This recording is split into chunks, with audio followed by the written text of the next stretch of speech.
There's a lot of conversation going on in Canada right now about our First Peoples, the history of our First Peoples, and how, well, to put it mildly, perhaps they weren't treated so well. And when we have these conversations and we talk about where to go next steps, productive paths forward, I feel like a lot of the ideas out there, a lot of the things that we're really stuck on, well, they're not that productive. They're not paths forward. In fact, they're roadblocks. They're things that we're really getting stuck on, divisive things that aren't really having much productive value. I'm talking about things like, should we cancel Canada Day? Maybe we shouldn't celebrate Canada Day. This statue must be torn down. We cannot possibly move forward and have productive change if this statue is not torn down or that street is not renamed. And I think that's unfortunate. I think there's a whole half of the conversation that we're missing and that we got to focus on more here.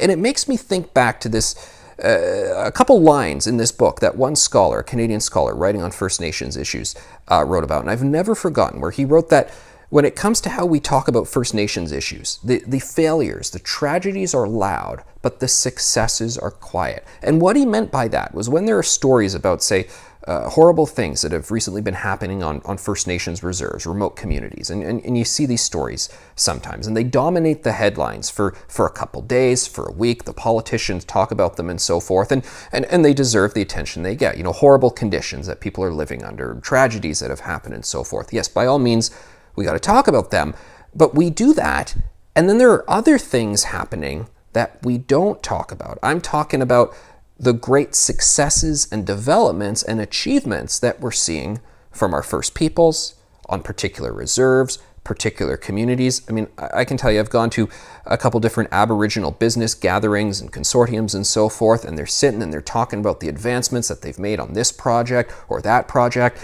You can talk to various different chiefs who really are proud of the education that they've created in their communities, and they're talking about getting those graduation rates up and the post-secondary attendance up. And you look at these numbers and you go, wow, there's some truly remarkable stuff going on.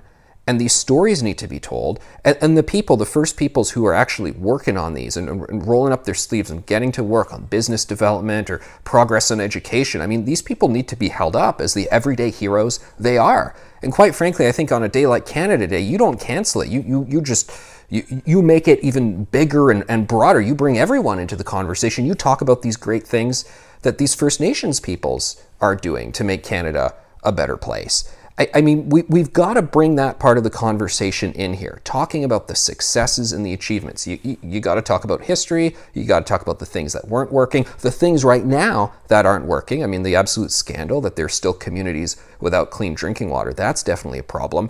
But there's a lot of successes going on. We got to talk about them. We got to acknowledge them. We got to celebrate them. Happy Canada Day to everyone.